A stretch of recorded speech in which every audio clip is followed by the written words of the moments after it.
Okay, are we good to go, Skylar? Okay, wonderful. Skylar's going to put everybody on mute, and you all just got that notification that we are being recorded. So unfortunately, with President Reed Miller not here, I don't have a fancy bell. So you're going to have to think of the bell right here. Ding, ding, ding. We have now started our meeting on November 16th. Hello, fellow Rotarians. My name is Maria Schell, and I am your current Vice President of the club, taking over for Reed today, who had to get away on a work trip. So I am here today to just walk us through our wonderful Tuesday meeting. So if you all could join me while you're on mute, we are going to go through our four-way test. So we'll start with number 1. Is it the truth? Number 2, is it fair to all concerned? Number 3, will it build goodwill and better friendships? And last, will it be beneficial to all concerned? I hope you all think about that four-way test as much as I do, because it's been one that I've actually started using in meetings where I'll say like, hey, that doesn't pass number 4 in Rotary. And it then gives me a chance to talk about Rotary. So welcome all. And I first would now like to welcome all of our guests who have joined us here. So I'd like to ask at this time, if you are a guest or have brought a guest, if you could wave your hand around, and Carol will be calling on you to be able to introduce yourself. Carol.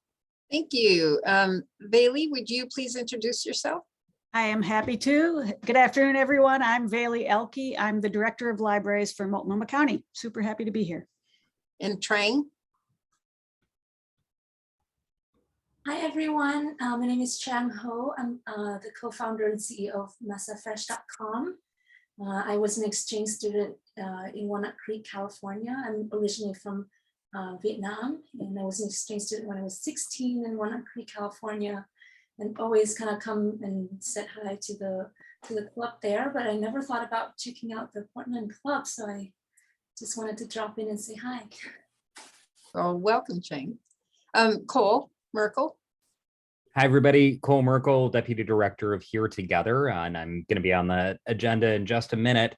I was not an exchange student, but my brother was in Kiospa, Germany back in the early 2000s. So love Rotary. Thank you for having me. Anybody else? Raise your hand if you have a guest or if you are a guest. I don't see anybody else, so I will turn it back over to Maria. Wonderful. Well, thank you. And thank you all for joining us. And Trang, you did your exchange in my hometown where I was born and raised, Walnut Creek, California. So very excited. I'll have to hear about what you thought of my lovely town when you were there. So I just would like to now, as we are here thinking about everybody's preparation for the Thanksgiving holiday, I know Reed always does a wonderful kind of opening thought and statement, but I'd love for everyone to be thinking as we're walking into this time of holidays, it brings a lot of happiness to many of us, and it brings a lot of sadness to many others. It can be a time of great moment to think about what you're grateful for, what you're thankful for, but also who is around you and what might they be more grateful to have more of, or what could they be thankful of? So I just wanted to think, as I'm right now writing all of what I need to make for Thanksgiving, and knowing that you all need to get your things early so that Fred Meyer's shelves, because I think they're going to be bare by next week, so be thinking early. But just as we're going through today, and as we take time when we do our breakout rooms, I just think we should all be looking through the lens of just gratefulness, thankfulness, and understanding that those of us are all looking at this holiday season a little differently. So just be thinking and mindful of that as we walk through the rest of today. But in celebration mode, many of you have to share your birthday with turkey. So let's see who our birthdays are for the month of November. Now, Will Nolan, is it your birthday close to today? I see you on there. No, my birthday is at the end of the month, the 29th. I've got a ways to go. I'm still young. I love that. Well, if anybody sees these folks, including our President Reed, make sure you wish him a wonderful happy birthday. I guess we could ask Dad when his birthday is, but let's make sure we all wish President Reed a happy birthday when we see him again. So with that, we have a couple of announcements, and I'd like to hand it over to talk about our annual trust drive to our trust board president, Rotarian Maggie Bolter. Maggie. Thank you, Maria. Thank you all for having me join today and speak on behalf of the trust. But I'm actually going to speak on behalf of myself a little bit and why I support Rotary and the trust drive every year, not just because Maria is my friend. I have been a Rotarian now going on 6 years, and I give to Rotary and specifically to the Rotary Club of Portland because of my love of our community. Service above self can mean many things to all of us, many different things, but that service to our community is made possible by the financial support of a Rotarian. And as a beneficiary of the Rotary Youth Exchange Program, I have experienced firsthand that impact that Rotary can have. Now, as a leader on the Rotary Club of Portland Trust Board, I can see firsthand the projects and service we're able to accomplish with the support from this trust drive every year. However, I also witness the opportunities that sometimes we're unable to take advantage of due to limited financial constraints. So I'm asking you all this year to join us in making your contribution that is meaningful to you in helping to support Rotary and helping to serve our community together. And I thank you as your trust board president and as a fellow Rotarian for all your generosity over the years and going forward in your service above self. Thank you, Maggie. Thank you so much for that. And I appreciate, just to echo that, I do appreciate everybody who has been making their pledges and their gifts. And I know Skylar is going to help us out by throwing a link in the chat for those of you who are ready to make yours online today. You can take advantage of that. And many of you will be getting notes from me and calls from a great group of Rotarians to give you some reminders over the next couple of weeks. So next on our agenda is to hear from our Homelessness Solutions Committee, one of the wonderful beneficiaries of actually the trust money and support. So I would like to welcome Rotarian Carol Salter of the Homelessness Solutions Committee. Carol? Hi, thank you. And since I gave the reflection last week and probably a couple weeks before that, I decided to bring in a friend and colleague of mine who's getting rid of his kitty, Cole Merkel, to give the 5-minute overview of something that that meets the needs of people who are homeless that we're serving. So Cole is the Deputy Director of the Here Together Coalition, focused on advancing solutions to people who are homeless in the Portland area. Before joining Here Together, he spent nearly a decade in direct service with people experiencing homelessness, primarily as a vendor program director at Street Roots newspaper. And he served as a statewide organizer for the ACLU of Oregon during the 2019 legislative session. So Cole has been told that he has about 4.5 minutes to talk about Here Together. Thank you, Carol, for the intro, and thank you so much for having me today, Rotary. So I think I want to just give a really quick overview of Here Together and what we do. Many of you probably remember about 1.5 years ago on the May primary ballot, voting for the supportive housing services measure put forward by Metro, the region-wide $2.5 billion 10-year measure to tackle chronic homelessness in the Portland metro region. Here Together is the coalition that spearheaded that stewarded it to the ballot, and that helped carry it over the finish line. Many groups that are familiar with Rotary were in the coalition. Carol was helping us write the ballot measure as part of Easter Seals. And I think the thing that makes Here Together unique is that we span homeless service providers, faith leaders, and the business community.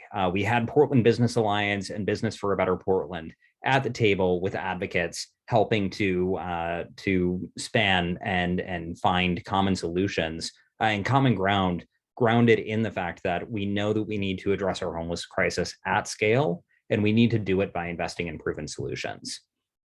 Fast forward a year and a half, Here Together still continues to convene the coalition under the recognition that with a promise as bold as we've made and as much money as we were able to raise on the ballot, we need to ensure that we are reaching the highest level possible for the potential of the measure.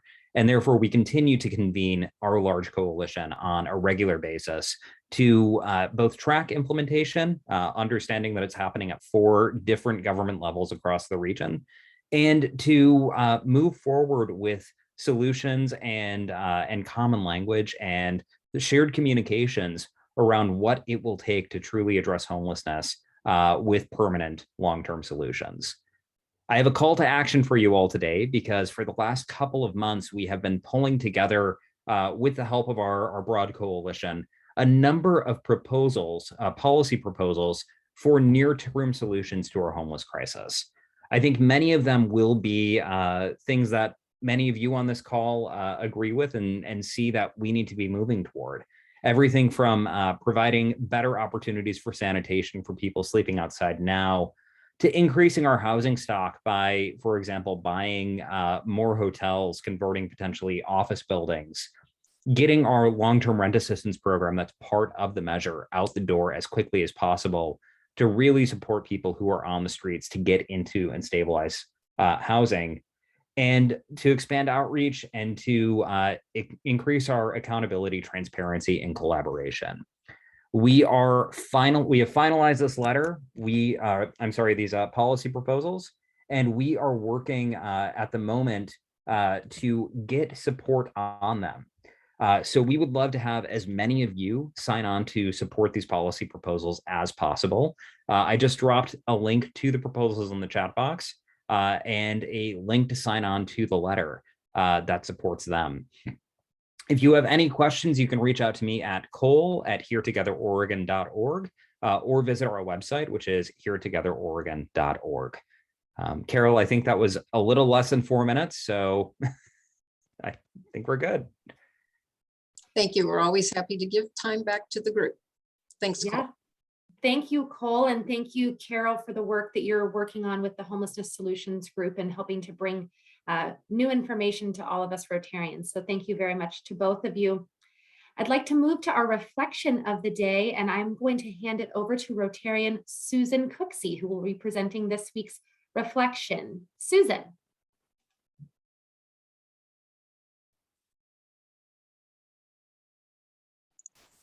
Let's see. I think technical difficulties. Okay, I'm going to look around. Does anybody have a reflection they would like to give to us today? A quote that they're thinking about, something they heard on the news that they'd like us to learn? I could call on someone. Virginia, Leslie, any of you? Angel has a reflection for us. Thanks. I always, as I mentioned one time, that I have these little sayings up around my office, and this one is from Pope Francis. Feeling hopeful does not mean to be optimistically naive and ignore the tragedy humanity is facing. Hope is the virtue of the heart that doesn't lock itself into darkness, that doesn't dwell on the past, doesn't simply get by in the present, but is able to see tomorrow. That's Pope Francis. Thank you, Angel, and thank you for those great words. I have to ask, how many of these do you have around your office? They say I don't need wallpaper. You don't. You've got it filled. I love it, Angel. Thank you so very much. Well, now you all might have things that you want to share, your quotes to each other. We're going to move now into our breakout rooms where you're going to have about 10 minutes to talk with fellow Rotarians. This is kind of like our table talks back when we were in person, which you all have heard. We are getting close to doing that again come the new year. So take this time during your 10 minutes to chat with each other. And while I know that many of you have many things you could chat about, I might help by giving you a topic for your discussion. And it was in my theme of what I chatted about earlier. But think about something that you have done for your Thanksgiving holiday that is a tradition that you have always loved. Maybe it's a type of food, Maybe it's a special game you've played, but share about a tradition that you have done. Maybe you wish you could do it again. So something that you're looking forward to for the rest of these next 2 weeks. And with that, Skylar will send us off into our magical rooms. We'll see you back in 10 minutes.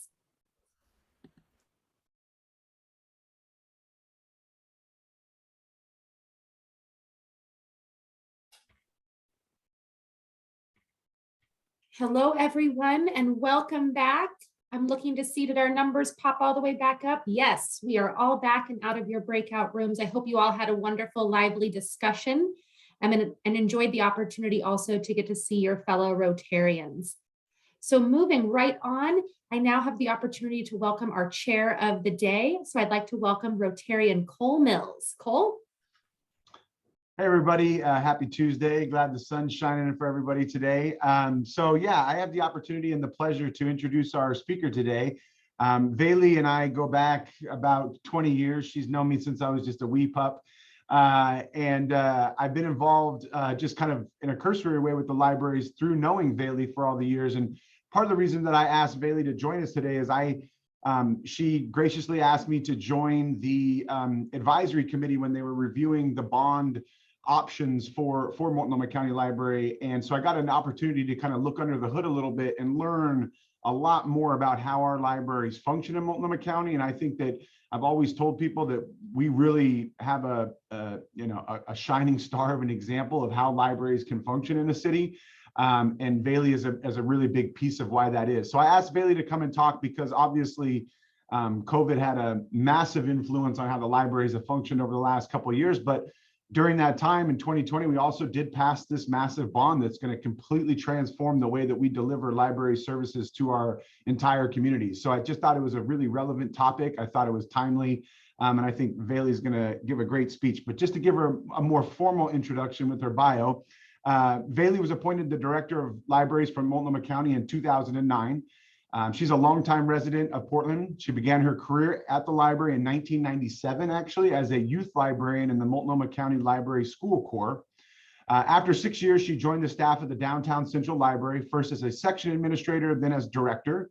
And then she became the library's deputy director in 2008 and was promoted to director a year later. A champion of innovation, Vailey is committed to helping Multnomah County Library anticipate and respond to the changing needs of our community by providing resources, services, and spaces that help advance opportunity and equity. Vailey is passionate about the important role of public libraries in developing vibrant and engaged communities, and is engaged in local and national boards and advisory groups. She's the past president of the Public Library Association and has served on the executive boards of the Public Library Association and the Urban Libraries Council, and on the board of Nonprofit Technology Education Network, INTEN. She's a member of the American Library Association and the Oregon Library Association. So she knows libraries, as you can tell. So without further ado, Vailey, the floor is yours, and I will be your helper in making sure these slides move along. So I'm going to set up the screen share here real quick and get us to the right slide here. Great. And start the screen share. Thanks so much, Cole. I think given all of our time together and your experience, you could probably do this presentation. I was reflecting when Cole asked me to do this. I actually spoke to this club a while ago, and in my head, it was like a few years ago. So I went back through my calendar, and it was actually in 2011, 10 years ago. And I think it was Bruce Frederick. I think I saw you on this call. I think it may have been Bruce that invited me. Hey, Bruce, it's good to see you to speak. As you can imagine, a lot has happened at the library since 2011. I'm hoping to kind of hit the highlights of that for you, as well as talk a little bit about what's yet to happen. So next slide, please, Cole. So this is what I'm hoping to cover, a little bit about MCL, as Cole already described, speak a little bit to how we navigated and are navigating COVID-19, and then talk a little bit about the future, especially as it relates to that big bond that Cole referenced. Next slide, please. I'm going to say that last night I was doing a presentation for our bond oversight committee, and I blathered on a bit too long. So I'm going to time myself to make sure I don't go long and give opportunities for questions at the end. So I'll start out with giving you just an overview of Multnomah County. We have what we call pillars that we consider immutable. They're sort of the foundation of Multnomah County Library. You can read them there. And then we also, every few years, we refresh our priorities. And we do that very intentionally in order to be responsive to what's happening in our community and understanding where the library can have an impact. You won't be surprised to hear that the last time that we refreshed our priorities was at the beginning of COVID. We recognized that the library would play an important role over the course of this pandemic, and especially in helping people recover from all of its impacts. Next slide, please. Equity really is at the core of everything we do. We've really made a very strong and very real commitment, and it's equity not just with a statement or words, but also in actions. We are actively looking for ways to direct resources towards serving people in our community who are facing the greatest barriers, and especially centering race and seeking out opportunities to help people reach their highest potential. That includes things like hiring staff who speak languages other than English, and the ones we specifically hire for are Spanish, Chinese, Vietnamese, Russian, and Somali. They get a premium when they come work for us in order to use those language skills with the community. And those aren't just staff who do direct public service. Those are staff who also purchase our collections in those languages. So we're certain that what we're purchasing is relevant to those communities. And that's been really important in terms of creating the library's relevance for those folks. Digital equity is an enormous priority for us. I think you probably all are aware, especially today on this Zoom call, that access to the internet, access to the equipment, and access to the skills to use it well are really important these days. And there's a whole lot of folks in this community who don't have that privilege. And so we invest a lot of time, energy, and resources, both as the library singularly and also in partnership with a lot of organizations and other municipalities in the area. And we work really hard to make sure people have access to technology that they might normally not have. We have a maker space out at our Rockwood branch library where kids get to experience a 3D printer or a laser cutter, all sorts of other things I don't understand. We give away Chromebooks and hotspots, and we teach people how to use the internet and the web and how to code and all of those things in languages other than English, in addition to English. And then about 3 years ago, we went we went fine free. We did some analysis and determined that the vast majority of people who were blocked from using the library because of excessive late fines actually lived in some of our poorest neighborhoods. And we feel pretty strongly that those are the folks who especially need access to the library. So with the approval of the Multnomah County Board of Commissioners, we eliminated late fines, and we've definitely seen people returning to the library as a result, which is terrific. Next slide, please. But we are way, way, way more than books. And this is what I'm hoping to share with you today. I like to joke that we're not my grandma's library anymore. We will always have books, don't worry. But we also, as you've heard me say, put a real strong emphasis on technology, on training, on digital collections, streaming, and audio, that sort of thing. We have a pretty robust program of services that happen out in the community, our outreach services. And staff go into mobile home parks and into clinics and daycare centers and assisted living centers and much more to provide services directly to people who may have difficulty actually getting into the library. And again, they do that in multiple languages in addition to English. And then increasingly what we've learned, and this was a big driver behind the bond, is that people really value having space to get together with folks, to learn together, to share, and space that is super low barrier, like basically no barrier. There's no fee for using library spaces.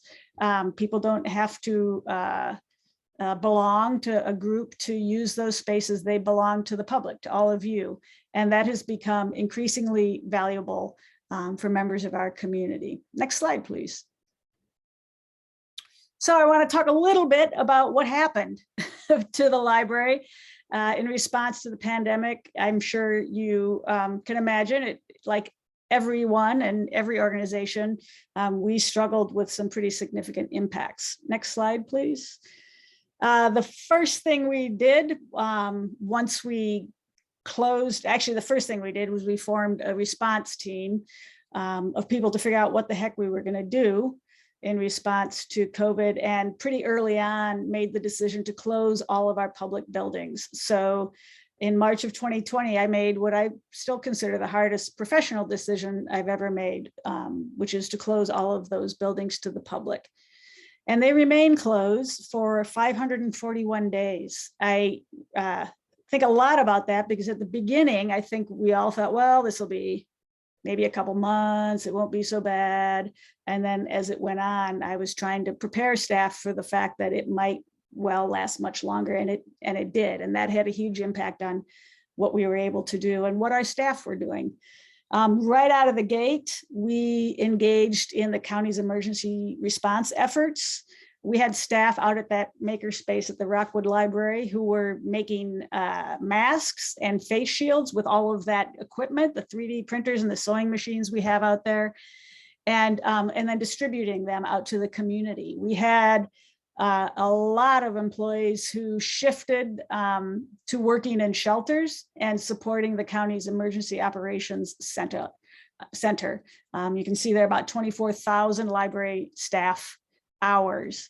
And then because we have so many employees who speak languages other than English, we were deeply involved in the county's translation efforts to ensure that they were reaching out and supporting our non-English speaking members of the community. Next slide, please.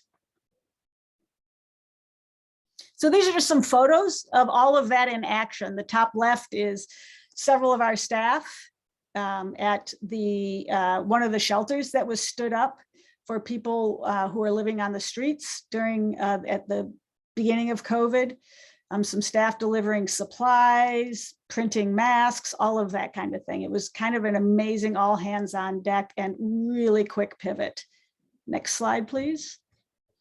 And then we got to take a breath and think about, so what does library service look like in the constraints that COVID produced? And right out of the gate, we started focusing on virtual services. And recognizing that without the opportunity to come into buildings, we need to be able to provide service remotely and through virtual means. So we did that through things like virtual story times in multiple languages. We have staff who do outreach specifically to homebound seniors. They, in typical circumstances, they deliver books and help them use technology. Early in the pandemic, those staff were doing essentially welfare calls to all of those patrons to check in on them, to make sure they had answers to what they were wondering about, just making sure they had a connection to the outside world. That was a really important service that I think the library provided. And then we did a lot of service via email, phone, and chat, answering patrons' questions, helping them with their research or ordering books. And then we really shifted to increasing support for our digital access. We moved some of our funding from purchasing print books to a more robust budget for ebooks and streaming videos and audiobooks and the like, because we knew that's how people were going to be engaging with the library for a while. So as you can see, we added a lot of digital titles to the collection. One important thing that we did was we extended our Wi-Fi hours. All of our buildings have free Wi-Fi, and we knew that there were going to be a lot of people who were either having to work remotely or attend school remotely who wouldn't be able to do that effectively, whether it was because they didn't have internet access or because their access was lousy. And ours is pretty good broadband. So we extended the hours, and we were, kids were attending school in our parking lots over, early on in the pandemic. And then we also purchased with grant funds a number, I think it was 500 Chromebooks and hotspots. And we worked with CBOs in the community to identify individuals and organizations who would most benefit from having that equipment and distribute that out into the community for those folks who just didn't have the equipment they needed to do all those things remotely. Next slide, please. We did a lot of other things. We installed library lockers so that we could provide contactless access to our physical collections. About last summer, we stood up outdoor computer labs. We did a lot of community engagement to identify what is it people really needed from the library during this crisis. And we heard time and time again that access to computers and access to the internet and access to the help to use them was really important. So at a few of our locations, we created outdoor computer labs. We continued what we've been doing for years, which is in partnership with a couple of local organizations, providing summer lunch for kids who are struggling with access to food. And then of course, we did everything all of you, I'm sure we're doing, which was, increasing how we managed through health and safety protocols related to COVID. Next slide, please. So looking ahead, Gotta check my time here. There's a lot to be excited about, even in the middle of a pandemic. Next slide, please. As Cole referenced, we passed a bond in November of 2020 in the middle of the pandemic, which is frankly kind of remarkable. And the intent of this bond is to roughly double the library's total footprint. We had spent a couple of years prior on a capital plan that did an analysis of all of our spaces. Just a quick sort of cocktail blurb for you to take next time you go to a social gathering. All of Multnomah County Library's buildings, square footage, couldn't fit into the main library of the Seattle Public Library System. So we have super small spaces, but they're also this is also, top 5, top 4, sometimes top busiest library in the United States.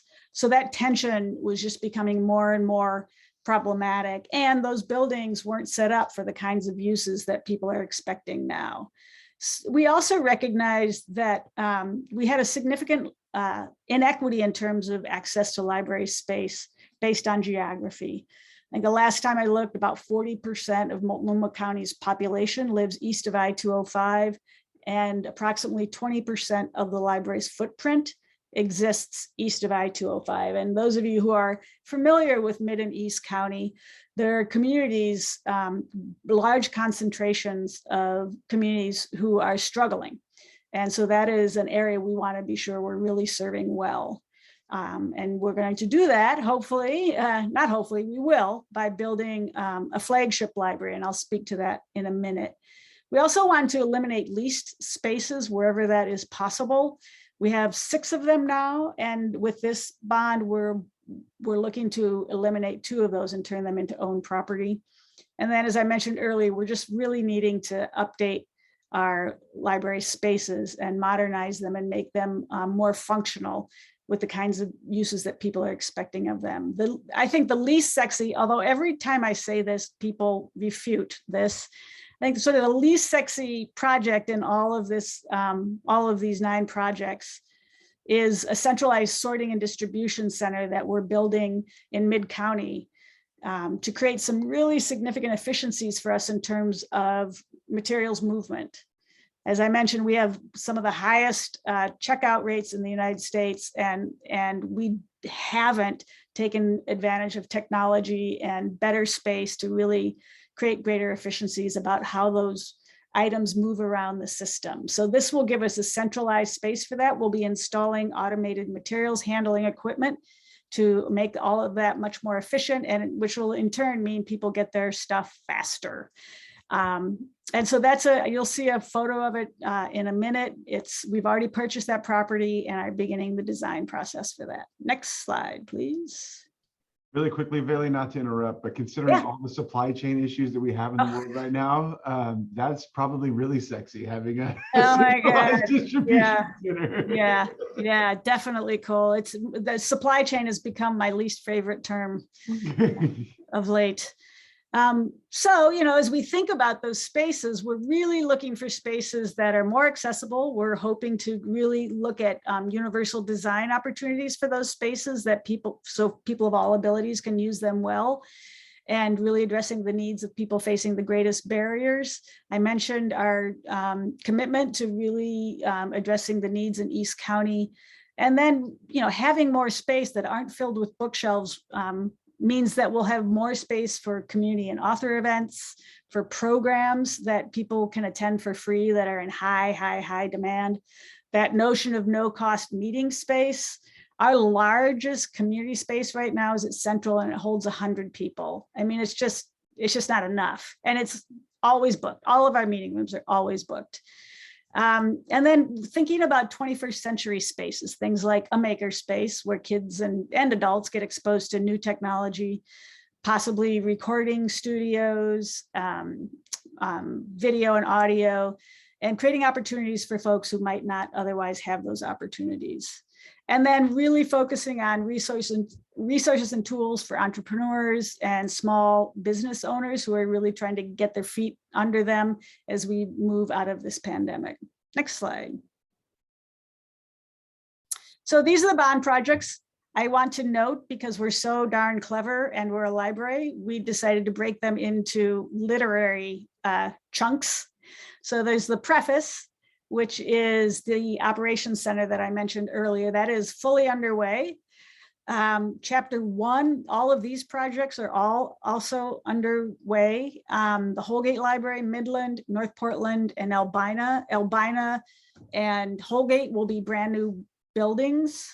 Midland and North Portland are both being expanded to varying degrees. Chapter 2 is that East County flagship. We're in the process of trying to site that building. It will be the biggest building in the whole overall bond program, and as a result will require a decent sized lot. There's a lot of competition for the lots that are a few acres big, so we are in active conversations with a couple of property owners to try to figure out where we can get that sited. And then chapter 3 is the remaining branches, Belmont, Northwest, and St. John's. Those of you who use the Belmont Library will be super, super happy to see this. That library is like this big, and it is incredibly well used. People pick up more holds at the Belmont Library than they do at the Central Library downtown. It is an incredibly busy library, and it's ridiculously small. The Northwest Library will be announcing today or Thursday, I can't remember which T day now that I'm saying this, that we've purchased a property in Northwest that will sort of bank. It's actually the Northwest is one of the last projects. We're in a leased facility now, which means we'll be able to get out of that leased facility eventually, but we'll be operating in that for a few more years. And then the St. John's Library will be an expansion. And then we also included money to refresh all of the other libraries that aren't included in these 9 projects. And what that's going to look like has yet to be determined. We're in conversation with not just the staff, but the community about what is it, that needs to happen beyond just paint and carpet. Many of them will get automated materials handling, and then other things that will make them more functional and more updated. And then we're massively increasing our broadband access at all of the library locations as a result of this bond, which will be very, very welcome, especially as we think about spaces that are going to rely on quality broadband in order to provide that exposure, that training, and that use to the community. Next slide, please. These are all the projects that are underway right now. There are others around. That star is roughly where the flagship's going to be. As I mentioned, we haven't cited it yet, but you'll see that they're kind of nicely spread out, and I think they're going to make a huge difference in each of those communities. Next slide, please. This is a rough timeline, and it keeps changing for various reasons, not in significant amounts, but as we adjust and we get more certainty around the design and get people on board, we get more realistic about what the timeline looks like. Next slide, please. This is the operations center as we envision it. It's the old Safeway on 122nd and Gleason. I don't know if you're familiar with that space. It will be a marked change from that building. We're super, super, super excited about it. And we'll be doing 2% for art for all of these projects. And so we're anticipating having some really lovely art on that building as well from a local artist that will contribute to just a nice space for that community. Next slide, please. And now I just want to give you a little inspiration. I say all the time that people in Multnomah County, they love their libraries, and there's some pretty amazing things happening around the country and around the world with other public library systems that I'm hoping our folks get to experience. So I think someone mentioned they were in Austin recently. Austin just built a new main library that is stunning. It's significantly bigger than anything we're going to build, but it's it's almost net zero. B, they've really focused on space for people and have been really thoughtful about how they create that space in such a way that people have the space they need, they don't feel crowded. This particular area is a porch, basically, that's off of their, I think it's the 3rd floor. But if you ever get there, which I encourage you to do, they have an incredible rooftop garden that's just stunning. And it's just part of the library. You can go hang out there and read or do your homework or visit with a friend. And then it's also a space that people can rent for events, weddings and the like. Next slide, please. This is the Richland Library. One of the things I really appreciate about how they've approached their renovations, they've done many, many branches, is again, that focus on sightlines and space for people. You'll see in this photo, those bookshelves are really low, which means that you can see all across the library. You can see other human beings in that space. You can,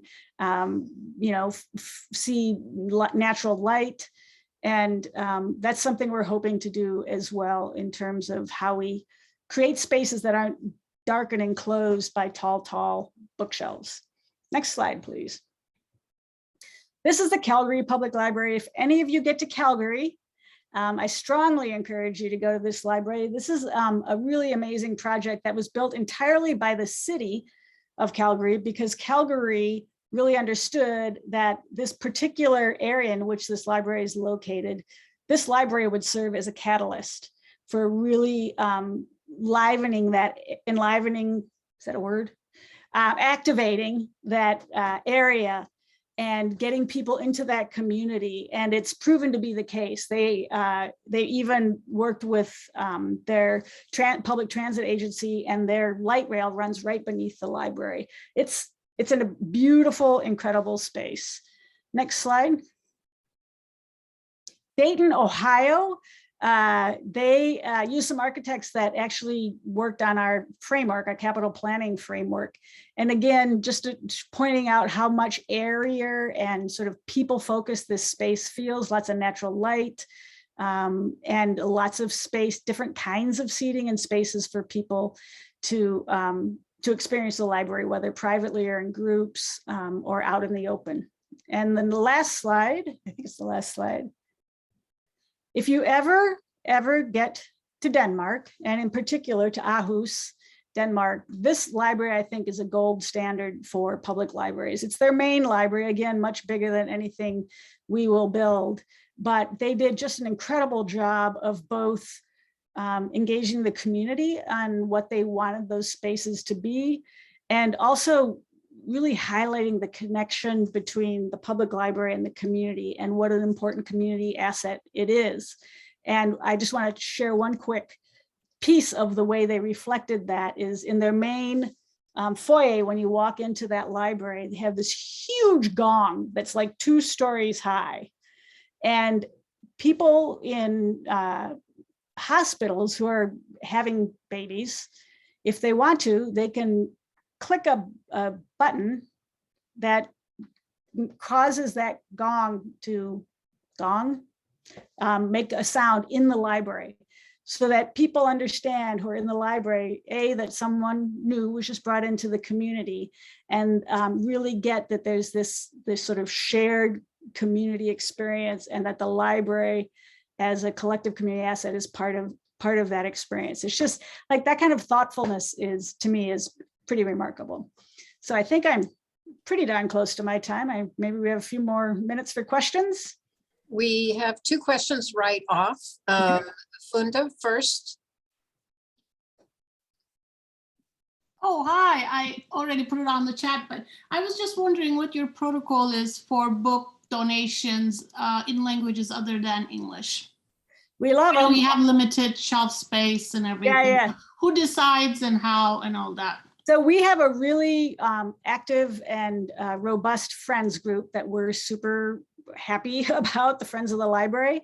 All of the donations that come to the library go to that group, and they go through them. And ultimately, most of them, they end up selling to the community in order to fund other things in the library.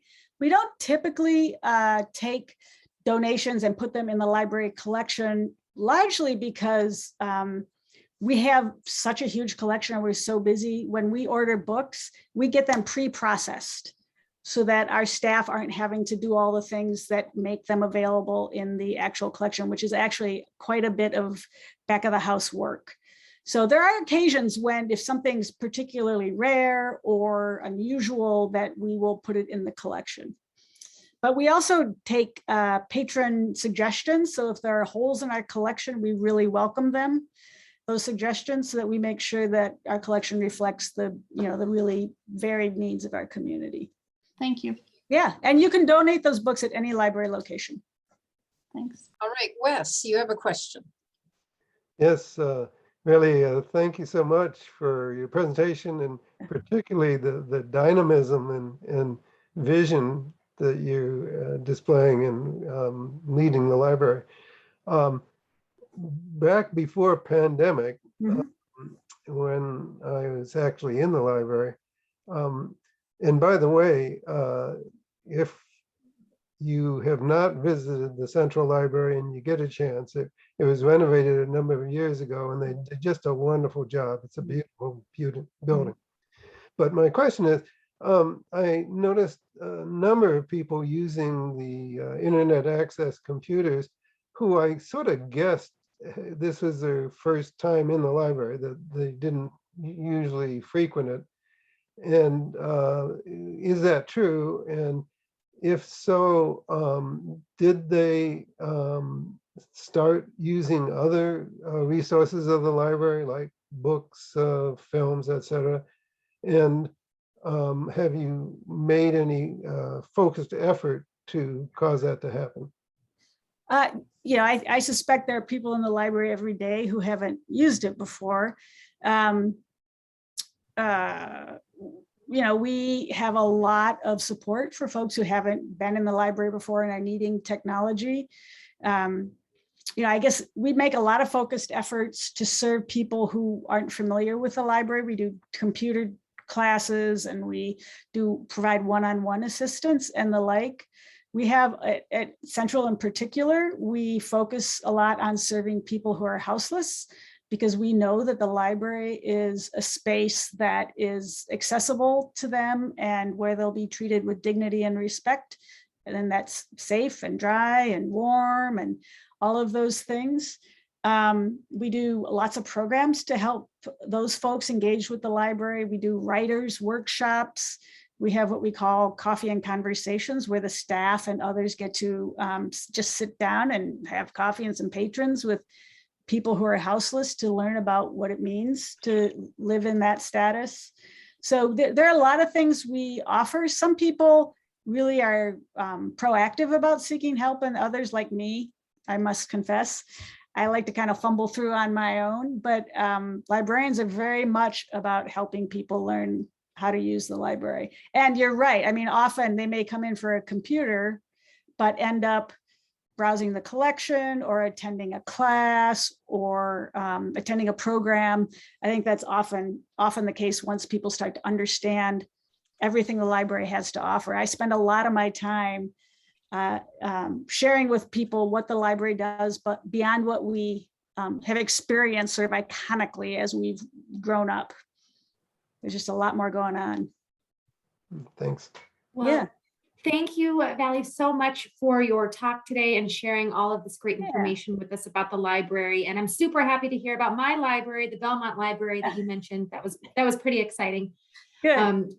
So thank you, Cole, for bringing in our wonderful speaker today. Wanted to share with everybody about next week. We'll be back right here on Zoom at noon on the 23rd, and we have a wonderful presentation from Vailey Oehlke. She is a professional keynote speaker. She's going to talk to us about the power of curiosity and courage.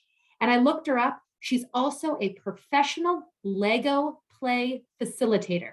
I don't know what that means, but I'm very excited. If you have any speaker ideas, please do reach out to Dev Dion, who is our program committee chair. And a huge thank you to our guests who joined us today. We had Cole, we had Trang, we had Vailey. Thank you so much for being here. We hope you'll join us again. And very much a thank you to those who are making today's program happen behind the scenes, Skylar, Carol, everyone along the way who is just making this one run beautifully. So with that, I don't have that ding for you all, but please remember as we close today, let's all remember why we're here. We serve to change lives. Let's continue to focus on the lives that we change and to continue to step up and do the right thing. Thanks again for joining your Rotary meeting. See you all next week. Ding, ding, ding. Thanks, Maria. Thanks, Vailey.